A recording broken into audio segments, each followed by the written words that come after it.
Hi, fourth graders, Miss Rayborn here. I'm excited for us to take a closer look at another Impressionist painting. This painting here was painted by Monet, an artist that we have talked about a little bit. You even visited his home and his garden in our Google Earth field trip. Several people have asked for me to leave that in because they really enjoyed it. So it'll be on one of the last slides down by the enrichment things in case you want to do it one more time.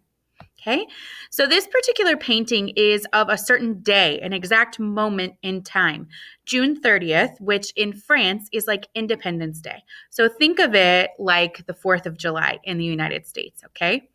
So I picked up, we're in Google Art Institute because we can really zoom in. So one of my favorite things about Google Art Institute is that we can zoom in and out and really look at these carefully. So the first thing I'm going to do is kind of look quickly at what I see and what I think is happening. So what I, with my mind and my personal experiences, see is some buildings here on the sides, buildings, and then a street here. And it looks to me like the street is full of people. Okay.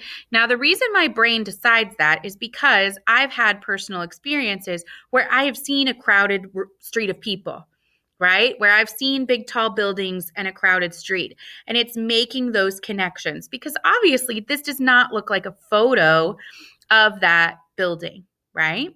Now we know that at this time the camera had been invented. And that's a big part of why Impressionists paint the way that they do. They say if a camera can snap a picture and capture it perfectly, realistically for the future, for history, why does a painter now have to paint perfectly realistically? Because a camera can do that, right? So why do we have to do it? So they're trying to capture the moment, what it felt like to be there. Remember, things that we're looking out for are things like what is the weather like? What is the light like? What kind of hints might we have about what it might sound like or feel like to be there? So let's zoom in and look at some. Okay, so I'm going to zoom in on, let's start just down here at the bottom. I'm going to zoom way in on all of these people. And you'll see that these people do not look like people when you zoom in. To me, there's one guy right here that almost looks like a person, like a head and a body turned sideways, maybe a leg, and he's sort of walking along as he goes. But really, these are just dabs and dashes of paint to give us the impression of the people. When we zoom in on these flags, we also see, like, this does not look like a flag. It looks like just sort of a jumble, right, of brushstrokes. But when I back out, I can put together all of these brushstrokes together. This one down here is a big clue for me.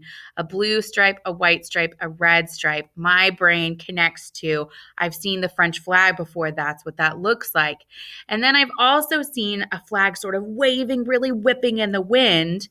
It wasn't just hanging still. So I'm imagining that these are really whipping around in the wind, which tells me a couple of things. One, it's a windy day, right? So we know a little bit about the weather. It's a windy day. It's a sunshiny, windy day, but a windy day, not a cloudy one. The wind is really whipping around.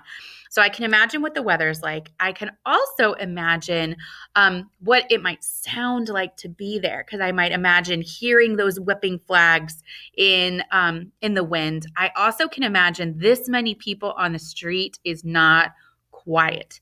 It's a celebration. There's probably a lot of chattering and talking with the people down there on the street. Okay. Now, I left the link right next to this in the video that's there because you could, if you want to, click and look inside the museum.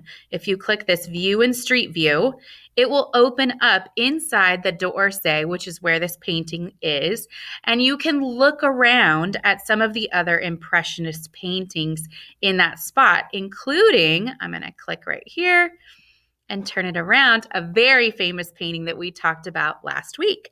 So if you want to look around in Google Art Institute yourself and look closely, just click the link on the slide right next to it and you can look around for yourself.